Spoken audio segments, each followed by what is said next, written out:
और भाई बहनों क्या हाल चाल है यार। बहुत बहुत स्वागत है उनका जो आज मेरे चैनल में पहली बार आए हैं यार। एक काम करो, चैनल के बाहर जाओ, सब्सक्राइब करो, घंटी बजाओ और अंदर आ जाओ।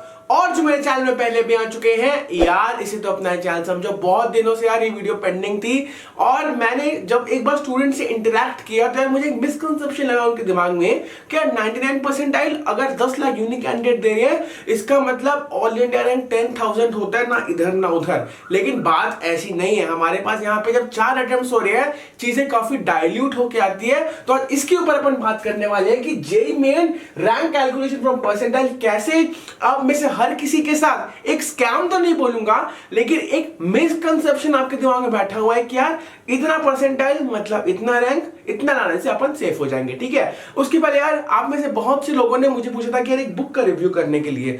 बुक का नाम था toppers study hacks from Disha publication. तो यार सबसे पहली बार जब मेरे को किसी ने बोला तो मैंने बोला कि यार तुम्हारी जो टेक्स्ट बुक्स है उसके अलावा एक स्ट्रैटेजी बुक पढ़ने की तुमको क्या जरूरत है। लेकिन फिर उसके बाद किसी भी चीज को यार प्रमोट करने के पहले मैं एक बार खुद उसको बुलाता हूं।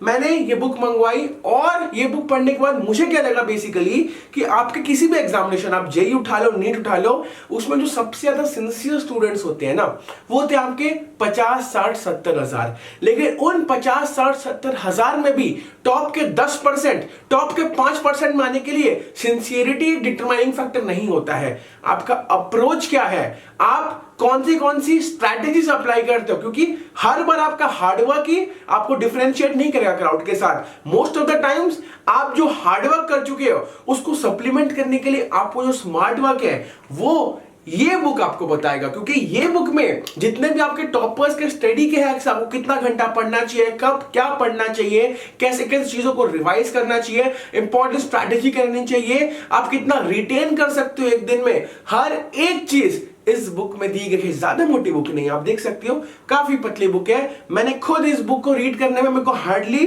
6 से 7 दिन लगे। आप आराम से लेके इसको पढ़ सकते हो। लेकिन this book is going to be revolutionary. क्योंकि यार मेरा ओपिनियन एग्जाम्स को प्रति इतना ज्यादा चेंज हुआ है पिछले 1 महीने में जितना आपको बता नहीं सकता। क्योंकि इसको पढ़ने के बाद जब मुझे स्पेसिफिकली ये लगा कि टॉपर्स एक अलग डायमेंशन का गेम खेल रहे हैं और बाकी जितने मीडियोकर स्टूडेंट्स हैं वो एक अलग डायमेंशन का गेम खेल रहे हैं। सिंसियर मीडियोकर स्टूडेंट्स भी है, सिंसियर टॉपर्स भी है, लेकिन ये चीज आपको बहुत आगे तक लेके जा सकती है। अब हम बात करने वाले हैं about the JEE main rank calculation from percentile misconception. एक कॉमन एग्जांपल देता हूं, उसके बाद चीजों को थोड़ा कॉम्प्लिकेट करेंगे। ठीक है, फॉर एग्जांपल मान लो आपकी जेईई मेन फरवरी में आई है रैंक 2, आपकी जेईई मेन फरवरी में आई है रैंक 2, इसको मान लेते हैं। ठीक है, अब आपकी रैंक इतनी अच्छी आ गई तो ऑब्वियसली सिर्फ एक रैंक बढ़ाने के लिए तो आप लोग सोचते हो कि यार क्या ही देंगे अपन अब जेईई मेंस। तो फरवरी के बाद अपन ने जेईई मेंस नहीं दिया। हमारा जेईई मेन फरवरी में था ऑल इंडिया रैंक 2। ठीक है, मैं यहां पे मान के रखा था कि हमारे अप्रोक्सीमेटली कितने 6.5 लाख यूनिक कैंडिडेट्स थे हमारे जेईई मेन फरवरी में। ओके, वहां पे आपकी आई ऑल इंडिया रैंक 2। उसके बाद आपका जेईई मेन मार्च, 3rd अटेम्प्ट और 4th अटेम्प्ट भी बचा था। अब मान लेते हैं आपका कोई एक्स बंदा फर्स्ट आया था जेईई मेन फरवरी में।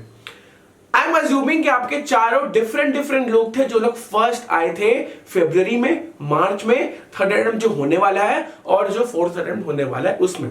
ठीक है, अब जो बंदा सेकंड आया था फरवरी में उसकी रैंक सेकंड तो नहीं रहेगी ना जब आपका बेस्ट ऑफ 4 कैलकुलेट होगा तब। क्योंकि ऐसे 4 अलग अलग बंदे हैं जिनकी एग्जैक्टली 100 परसेंटाइल आई है जेईई मेन में। तो जब रैंक कैलकुलेट होगा बाद में तो उस बंदे की रैंक 5th होगी ना, सेकंड तो नहीं होगी। तो इसी बेसिस पे एक जो कॉमन रैंक जो लोग अचीव कर सकते हैं, 2 तो बहुत ज्यादा मतलब लोग उतना सोच नहीं पाते हैं ऑल रैंक 2 लाने का।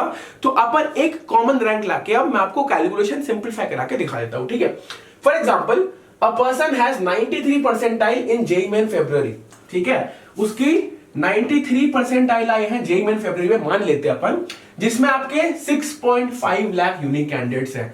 तो उस कॉमन एग्जाम के लिए सिर्फ और सिर्फ जेईई मेन फरवरी के लिए उसकी रैंक कितनी बनेगी 44,500। कैसे आया 7/100 इंटू 6.5 लाख। ओके, अब बात करते हैं कि यार मान लेते हैं उसने मार्च में पढ़ाई और ज्यादा अच्छी करके आई, उसकी रैंक अब कितनी बन गई 97 परसेंटाइल इन जेईई मेन मार्च। यानी कि अब जो बेटर परसेंटाइल में कैलकुलेट होगा वो आपका मार्च कैलकुलेट होगा, वो आपका फरवरी कैलकुलेट नहीं होगा। ठीक है, अब देख लेते हैं कितना बन रहा है। 7 लाख यूनिक कैंडिडेट मान लो, थोड़ा ज्यादा आपका फरवरी से, तो अप्रोक्सीमेटली उसकी रैंक बन रही है 21,000 इन मार्च। ठीक है, और जो बेस्ट परसेंटाइल कैलकुलेट होगा, हम यहां पे क्या बात करते हैं, the best percentile is only calculated at the end of 4 attempts. मान लेते हैं अभी के लिए मार्च तक के लिए उसका बेस्ट परसेंटाइल है 97 परसेंटाइल। ओके, और इससे कॉरेस्पॉन्डिंग रैंक जो इस अटेम्प्ट की उसकी बनी है वो बनी है 21,000। ओके, नाउ इफ और she plans to skip the next attempt or scores less than 97 percentile in the third and the fourth attempt, ठीक है, या तो वो बंदा या बंदी थर्ड या फोर्थ अटेम्प्ट छोड़ दे या फिर 97 परसेंटाइल को इंप्रूव करने में सक्षम ना रहे, उस केस में उसका बेस्ट परसेंटाइल क्या बनेगा, 97 परसेंटाइल। ठीक है, अपन मान लेते हैं पूरे जेईई मेन में total number of unique candidates is equal to 9 lakh inclusive of all the 4 attempts. ठीक है, अब आप लोग क्या सोचते हो, 9 लाख कैंडिडेट्स हैं, 97 परसेंटाइल है उसकी, तो उसका अप्रोक्सीमेट रैंक कितना होगा, आप एक्सपेक्टेड एआईआर कितना निकालते हो, वो आता आपका 9 लाख इंटू 97 है, 100 minus 97 upon 100 is equal to 27,000। ये आप में से बहुत लोग सोचे होंगे, बट दिस इज रॉन्ग। मैं आपको पूरा आप चीज एक्सप्लेन करने वाला हूं। ठीक है, कि परसेंटाइल और रैंक कैलकुलेट करना at the end of 4 attempts बहुत ज्यादा डिफरेंट होता है। ठीक है, in February the number of candidates better than 97 percentile were 6.5 lakh candidates थे, तो 97 परसेंटाइल से बेटर में कितने होंगे, 19,500। ठीक है, बेसिक कैलकुलेशन है, 6.5 lakh into 3/100। Okay, in March the number of candidates better than 97 percentile were 21,000। ठीक है, अब इन 21,000 पे फोकस करो। अब जो पहले से 19,500 के टॉप पे थे फरवरी में, उनमें से कुछ लोग हो सकते हैं, ठीक है, मैं मान लेता हूं 15,000 लोग अभी भी टॉप के आपके 97 परसेंटाइल में हैं, और जो बाकी के 6,000 लोग हैं वो मैं अज्यूम कर रहा हूं कि नए लोग आए हैं। ठीक है, तो देखो फरवरी में ही हमारे 19,500 लोग 97 परसेंटाइल के ऊपर थे, और अगर मैं यहां पे मार्च भी ऐड कर दूं, उसमें आपके 6,000 लोग नए, 15,000 तो पुराने उससे, लेकिन 6,000 लोग नए ऐसे आए जिन्होंने पहली बार 97 परसेंटाइल से अच्छा स्कोर किया। ठीक है, तो अगर मैं मार्च तक का रिजल्ट निकालूं, अगर मैं सिर्फ 2 ही अटेम्प्ट्स का रिजल्ट निकालूं, इसकी जो एक्सपेक्टेड परसेंटाइल है अभी तक में ही कितनी आ जाएगी, 19,500 प्लस 6,000, इसकी रैंक बन जाएगी एक्सपेक्टेड ऑल इंडिया रैंक, जिसकी 97 परसेंटाइल आई है मार्च के अटेम्प्ट में।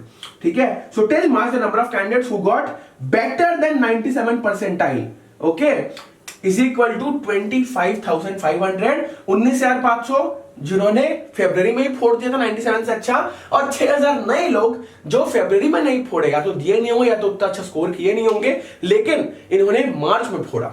ठीक है, अब देखते हैं अपन, if we assume 5,000 and 4,000 more fresh candidates, 5,000 4,000 more fresh candidates get better than 97 percentile in the third and the fourth attempt, मैं अज्यूम कर ले रहा हूं कि वो 5,000 और 4,000 लोग हैं, तो आप बताओ उसकी रैंक कितनी बनेगी, उसकी रैंक बनेगी 25,500 plus 5,000 plus 4,000 approximately equal to 34,500।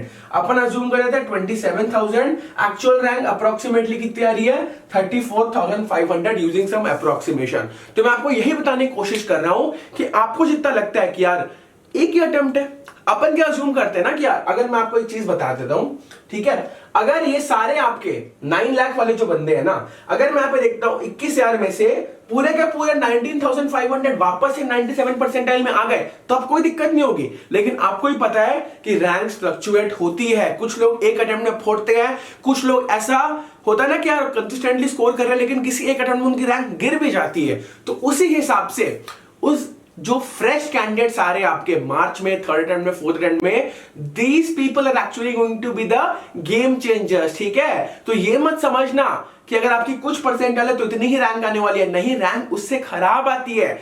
आप अगर उसको इंडिविजुअल किसी भी परसेंटाइल के निकालो, फॉर एग्जांपल जेईई में फरवरी की रैंक निकाल रहे हो, जेईई में मार्च की रैंक निकाल रहे हो, परफेक्ट, कोई दिक्कत नहीं उसमें। लेकिन आप जब बेस्ट ऑफ 4 निकालते हो तो लोगों का बेस्ट ऑफ 4 काफी अच्छा होता है, इस चीज को समझ लेना। ठीक है, A fresh student is when someone scores better than 97 percentile for the first time। तो मैंने एग्जांपल लेके आपको 97 परसेंटाइल का समझाया। ऐसे आपको बहुत सारे एग्जांपल्स मिल सकते हैं, है ना।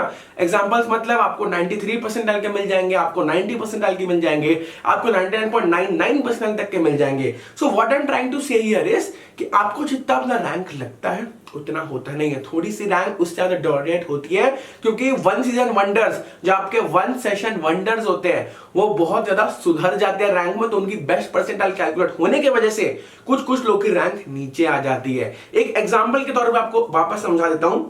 एक बंदा है जिसकी 93 परसेंटाइल चारों अटेम्प्ट में आई, और एक बंदा है जिसकी 3 अटेम्प्ट में 85 परसेंटाइल, और जो चौथा अटेम्प्ट था उसका उसमें 99 परसेंटाइल आया। तो जो दूसरा बंदा था भले इनकंसिस्टेंट है लेकिन उसकी रैंक तो बेटर बनेगी ना by the best percentage formula, ठीक है। जो उसका बेस्ट परसेंटाइल आएगा उस हिसाब से उसकी रैंक तो बढ़िया बन जाएगी ना। तो that's what I am trying to say you कि जो आपके वन सेशन वंडर्स होते हैं उनके वजह से रैंक काफी फ्लक्चुएट कर सकता है, और इसीलिए मैं आप लोग को बोल रहा हूं अपना रैंक कैलकुलेशन के लिए थोड़ा सा एक क्वेश्चन बना लो कि यार अगर 97% पिछले बार गया है, अपन थोड़ा 97.5 97.8 तक लाते हैं ताकि एक क्वेश्चन अपन को मिल जाए, उसके बाद अपन चीजों को अच्छे से मैनेज कर पाएंगे, ठीक है guys. So this it from my side, subscribe करना मत भूलना। समय आ गया है आप सब सलाह लेने का। अलविदा।